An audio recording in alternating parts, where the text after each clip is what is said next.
It's such a gift to look at our shadow, because what happens is we have an improved life without even trying.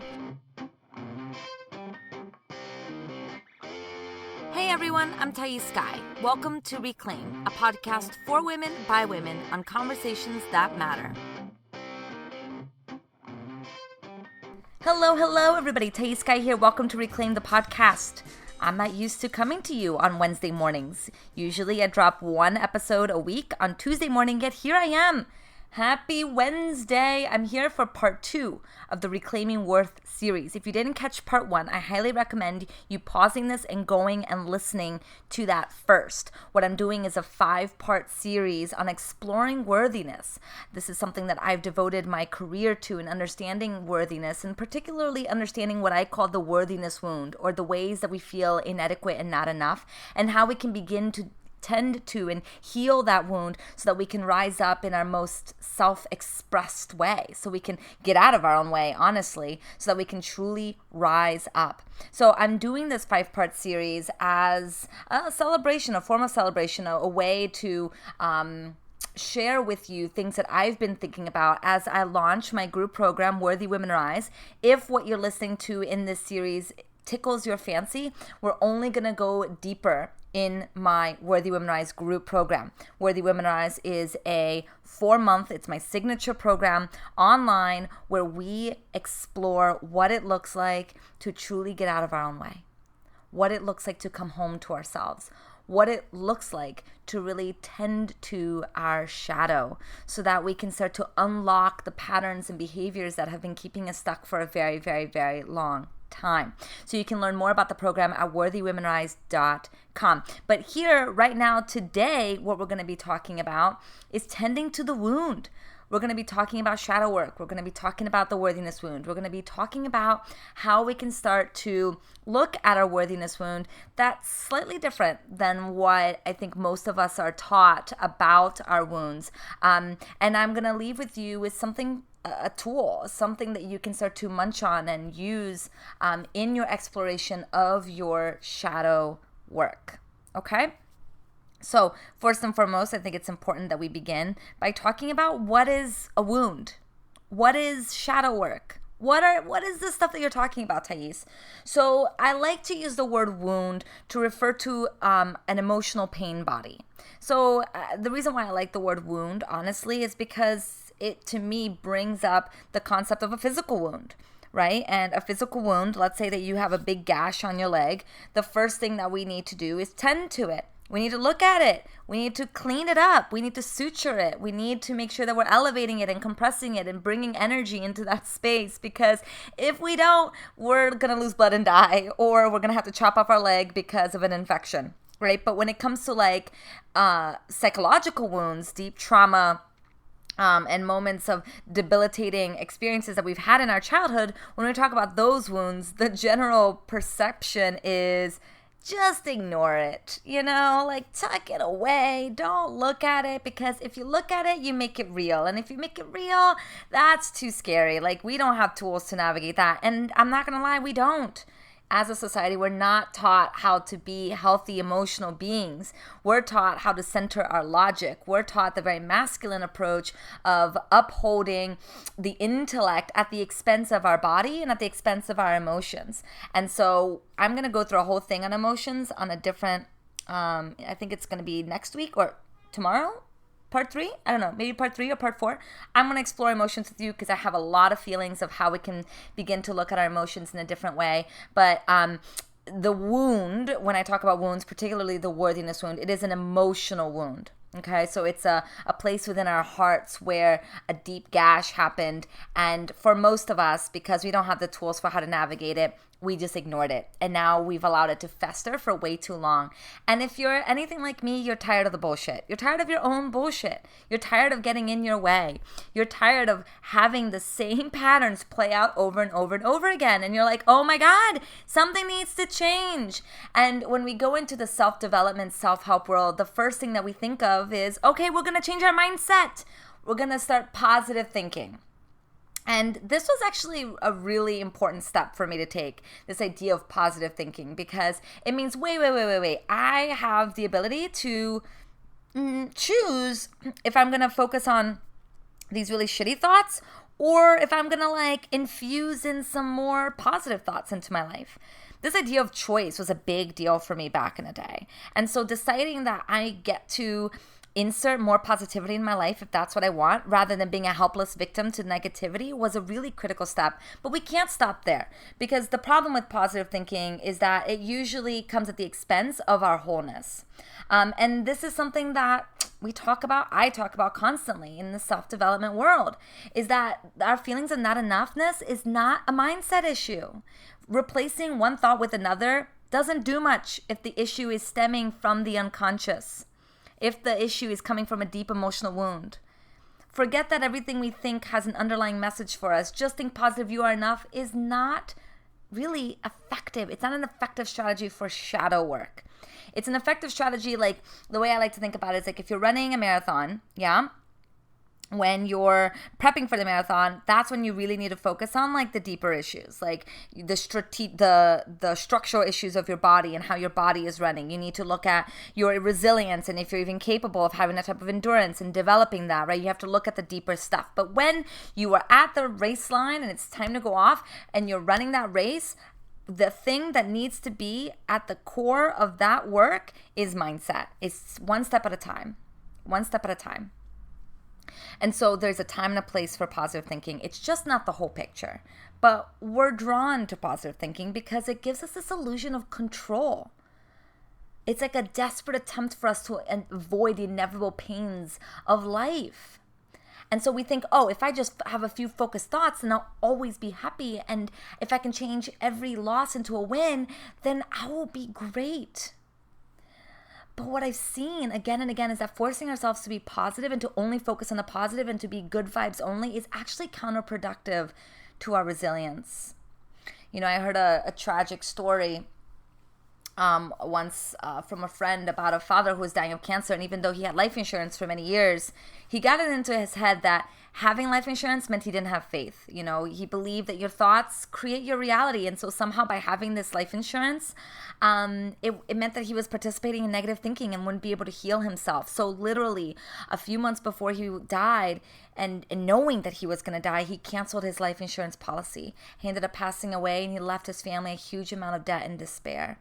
So I know that this is an extreme example of manifesting the manifestation of this idea of like believing that our thoughts are facts and that being positive is the only way to go. But I hope that you can see just a tendril of truth that when we have that rigidity of denying the realness of what is here because it feels so hard to hear, what ends up happening is we hurt ourselves even more. Right? So we do this a lot, though. We do this by ignoring the shadow sides of our society. We do this by not reading the news. And I get it. I honor our humanity. I honor that sometimes life is so hard that all we can do is just put a few positive thoughts together and just move through. Again, that marathon, I really am I embrace our humanity. And just know that that's temporary. Once you've developed just a little bit of resilience, once you're no longer drowning, it's time for you to learn how to swim, my friend. And that happens by exploring the shadow and exploring shadow work. So let's talk about what shadow work is. So shadow work is basically looking at our unconscious beliefs and looking at our wounds, our patterns, our destructive patterns, our not so pleasant side. So when we were children, I mentioned this in part 1 a little bit. We have these traits that are seen as good traits, and then we have traits that are seen as bad traits, right? And we learn very early on that if we exhibit these bad traits, then there comes repercussions, particularly the risk of love. And because we want so desperately to be loved, we do anything for our parents' attention and love. Also, this is totally unconscious. It's not like we're thinking this consciously as children, but that's what's happening. We want so desperately to fit in and to belong and to be loved that we start to stuff away our bad, quote unquote, traits, the ones that are not accepted, right? We reject them. And so we learn to express only parts of ourselves. And the thing is, we've now suppressed a part of ourselves. And what happens? That part of ourselves is still there. It's in our unconscious. It's beyond our comprehension. So we don't even know that it's there, but it is there and it is running our lives. Studies show that the majority of the decisions we make are not made out of a conscious place. We actually have very little autonomy. Most of our lives are run by our unconscious patterns. And so if you find yourself in the same cycle over and over and over again, the same pattern over and over and over again, odds are that there's shadow work to be done. Shadow work is a construct created by psychologist Carl Jung. And he looked at shadow as this idea that there is no light without shadow and there's no psychic wholeness without imperfection. And so he believed that anywhere in our society where we upheld good standards, there was also a disembodied shadow of that we've tucked away. For example, my professor the other day said that he believes, this is his opinion, that we have to have addicts and we have to demonize addicts because we live in such a society where drugs and alcohol are considered, or getting out of control with drugs or alcohol are considered so bad. And we live in such like a morally simplistic society where we don't have space for much nuance, and our morality is really held to this perfect standard of behavior. Because we have that light, there has to be that shadow, those people that we can judge and we can dispel some of our own shadow onto. And that's where addicts come in, or homeless people. I don't know if I agree with that, but it's something for you to consider. Wherever there is a light, particularly a rigidness in our lives, it's because there's a wound. Okay? So, of course, when we repress something, while it's still operating within us, it just comes out when we at least expect it. It's when we're in that trauma response where we're yelling and reacting in ways that goes beyond what's actually happening, right? We do things that we regret. We hurt our relationships with our friends and family and spouses, significant others. We have this terrified feeling of vulnerability, of intimacy, of connection, because we can't look at all of who we are. It's very hard for us to see other people. And so as we repress, we project, right? When we repress parts of ourselves, we then have to project it onto other people. So if we, are irritated about someone's behavior, that's a good invitation for us to see where we've repressed that same behavior within ourselves. Wherever there is like a lot of, you are experiencing a lot of activation around someone's behavior, drop the storyline and really investigate, like, what is it about this particular behavior that bothers me so much? Yeah. So shadow work isn't a popular subject. I don't like to talk about popular things. Like, I like to go under the radar. I like talking about shadows. And I know that it's uncomfortable because who wants to talk about flaws and weaknesses? Who wants to talk about the fact that they're selfish, that they have hate? Who wants to talk about the fact that they have weaknesses, that they have wounds? However, there is so much gift. It's such a gift to look at our shadow, because what happens is we have an improved life without even trying. You don't even have to consciously have positive thoughts. You just do have positive thoughts. You don't have to consciously be like, I'm going to do this, and this, and I'm going to be nicer tomorrow. You just are nicer, right? You start to find shifts that are deeper and more lasting. Not because you are consciously trying to add lists of things that you should be doing that will better yourself, but because you just are. When you can accept these darker parts of yourself, well, guess what? It's easier for you to hold a space for other people. So you become a better leader. You have a greater capacity to be with people's imperfections without making it mean anything about you or them. You get to see things clearer. And by seeing things clearer, I mean you can also just feel more expressive, feel more authentic. I know that word authentic gets tossed around, but when we land within ourselves, it's so much easier for us to not be so knocked off course by anything that comes our way. We get to really own our quirks and our imperfections. We're no longer having the list of things of how much better we should be or could be if we did all these things. So when we're no longer carrying this burden of shoulds and the ways that we're defective, we actually have more energy. We sleep better. We eat better. We relate better with other people. You experience greater creativity. It's easier for you to feel embodied in your body. It's easier for you to ask for what you need. Whew, that's a big one, right? Connection, intimacy. and also just a greater emotional resilience and maturity. You're able to feel more integrated when you're no longer running away from a part of yourself. Okay? I love shadow work. I have seen it to be so instrumental. So instrumental. It's the only work to me that matters. The shadow work of looking at the uncomfortable parts of our society, like white supremacy and patriarchy, is the way that we change things. And I know people say to me, well, Thais, what you focus on grows. So if I focus on my shadow, if I focus on my worthiness wound, isn't it just going to grow that? And I say, yeah, but also what you repress gets expressed. I actually haven't found that what you focus on grow. I found that when you focus and tend to the things that aren't working, they start to work. I find that like when you love on something that is, neglected, it actually flourishes. I have found that like when we take care of the weaker parts of ourselves, we strengthen the whole. So I actually haven't found this idea of like what you focus on grows from the sense of like if you focus on the negativity, it grows negativity. I actually found that it creates a greater capacity for you to be with other people's negativity without it bothering you so much. And isn't that just a gift? I'm going to say yes. Okay, so part of the shadow work is the worthiness wound. Now, the worthiness wound is what I've named the deep place within us that feels inadequate and insecure, feels deeply broken, feels like you don't belong. It's the part of you that's activated as simply as like looking on Facebook and falling into comparitis. It's the part of us that feels activated when we're trying to uphold perfectionist tendencies. It's the part within us that feels really, really triggered with envy when we see that other people are ahead of us. It's the part of us that feels like we are never going to achieve our goals and dreams. It's the part of us that is terrified of never being loved and pushes people away.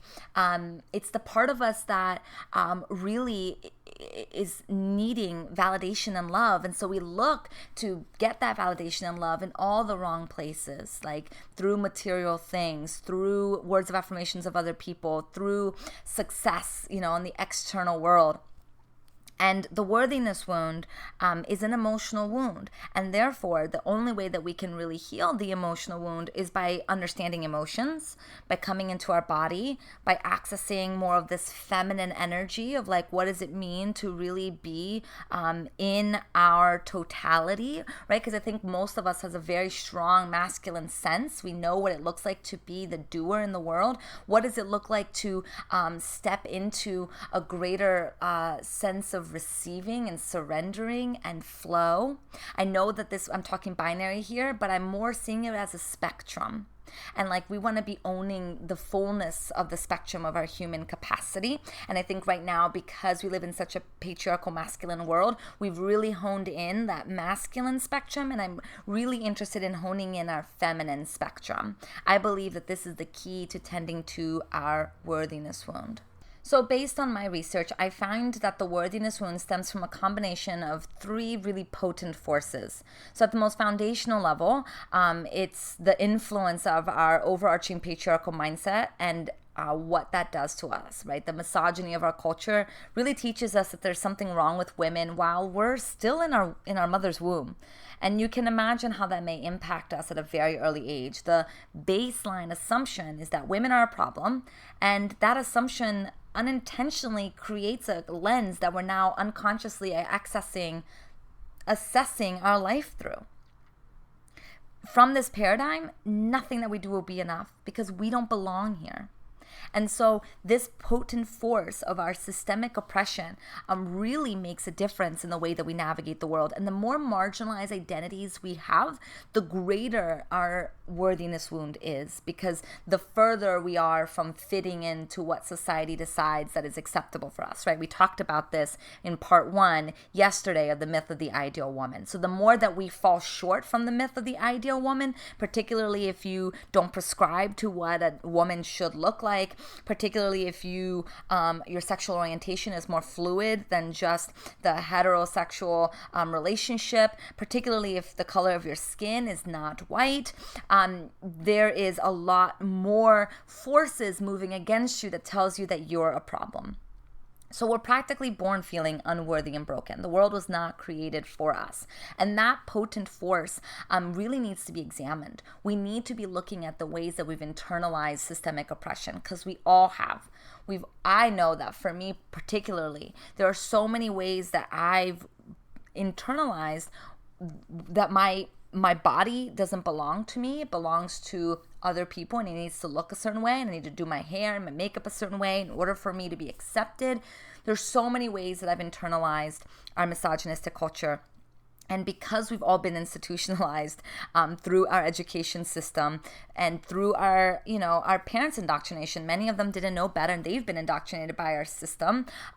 We really have to do a lot of work of dismantling that internalized oppression. I like to think of this as like, as a baby, you're basically given a suitcase like filled with lead, and now you're forced to lug it around, and it gets heavier and heavier as life experiences, kind of further conditions us to believe that there's something wrong with us and that we're not enough. And because children can't handle these types of understandings, they create an image, a belief system to make carrying the suitcase more bearable. And this image becomes a foundation from which we navigate the world.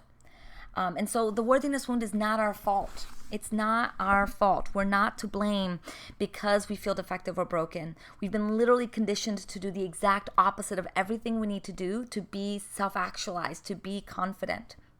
This baggage that we're carrying is not ours. But because we're not taught the necessary skills to feel worthy, well, we drag the suitcase along to the best of our abilities, and we compensate with beliefs and stories that help us to stay safe. Like the belief of, that what you focus on grows, right? How convenient is that? The self-development industry doesn't want you to actually heal, because if you, approach healing, then you won't need the industry anymore. Yeah? So we really have to be questioning these beliefs and these images that we've developed around our worthiness, because odds are they're not based out of reality. Another potent force that contributes to our worthiness wound is our matriarchal lineage. The ways that our mother and our grandmother and our great-grandmother, how they've been operating in the world, deeply affects us on a DNA level. Our great-grandparents, or our great-grandmother, I should say, probably wasn't allowed to work or had to work at the farm, right? Our grandmother probably didn't have access to a job. She was probably expected to stay at home. Whatever your lineage is, it's influencing your story. Whatever their stories are, it's a part of your DNA. And that needs to be looked at. Many of us are split from the feminine, are split from what it means to be a woman. And so we've got to start to look at the ways that we've been taught to distrust women, to distrust sisterhood, to distrust ourselves, and how we perpetuate that and silence that. The ways that we objectify each other. That is contributing to our worthiness wound. And then the third big factor that contributes to our worthiness wound is maybe the most obvious, but it's our childhood. It's how our parents treated us, or our caregivers. Those life experiences have molded us more than we think it has. The majority of our behaviors come from what we've learned and been taught about the world before the age of 7. So it's critical that we do the work of looking at our childhood and looking at what we've been taught and looking at, what have we learned and how is that influencing us now? You'll be surprised when I do this work with my one-on-one clients. They're always so surprised at how much of their belief system, how much of their life is based on what they've learned at a very early age. That is still definitely influencing us. So these are the 3 big potent forces that are influencing our worthiness wound. And as we start to look at these things, what we start to find is that we can actually move beyond them. We actually have the space and the capacity and the resilience to create new stories. And that's the most exciting thing. We are not trapped by our past. We are not trapped by systemic oppression. We are not trapped by these things. We actually have a way to find our own sovereignty that, yes, okay, we are stuck in our systems. We can't move beyond them, at least not right now. But there's a way that we can navigate it without it annihilating us. There's a way that we can do this without losing who we are. There's a way that we can find our worth that doesn't require us having to prove it every single goddamn day. Okay, so I want to offer you just a simple thing that you can begin to do as you start going into this shadow work. And it sounds a little cliche at first, but it is so crucial. And it's just to get curious without judgment. I know this is hard because we have a lot of expectation on ourselves and we think that we should be a lot further along and a lot better than we are. But can we start to look at these more uncomfortable parts of ourselves with curiosity? I'm not saying you have to flat out accept it, okay? I'm not demanding that you love yourself. I'm not saying that if you don't love yourself, you can't be healed. I'm not saying any of that. I'm just asking you to practice getting curious. When you see something that's like a little bit uncomfortable, can you just say, oh, interesting. That's really interesting. I wonder what this is about. What else could be here? How can I be okay with this just for this moment? Rather than running into the storyline about why it has to be this way and what she did and how what she did affected you and blah, blah, blah, can you just be tender with what's here? Just get curious. Curiosity opens our awareness. Curiosity allows us to go further within ourselves. Curiosity is the tool that leads us into our strength. Can we practice compassion for our pain? Can we practice compassion for our journey? Knowing that everything that happened has led us here, and now we get to move forward with a little bit more grace. And all that's required right now, you don't have to change a goddamn thing. In fact, please don't, because it's probably coming from a wounded place. Don't change. Just start to notice. Just be willing to get curious. I believe that more than intention, willingness is the key that changes everything. If you're willing, you can change. And where you're not willing, where you don't want to change, name that too. You know, for a long time, I wasn't willing to do anything about the fact that I wasn't exercising. I was literally not willing to do anything. And I let that be okay. I let that be okay. Not willing, this is all fine. But name it and then get curious. What's here? How do I feel? What's coming up? Can I be gentle here? Can I just let this be a part of my experience right now? Your curiosity will open up so many possibilities for you. And as we going into the shadow work, as we're coming into complicated subjects and things that are a little bit uncomfortable, coming into a capacity of self-compassion, of curiosity, has the potency to really change everything. All right, my loves, I will see you tomorrow for part 3 of this Reclaiming Worth series. I would love to hear how this resonated with you. Please share on Instagram. You can tag me at I am Thais Sky. You can use the hashtag Reclaim the Podcast. I would love to hear what's coming up for you as you're munching on this subject today. I'm sending you all my love, and I'll be back tomorrow.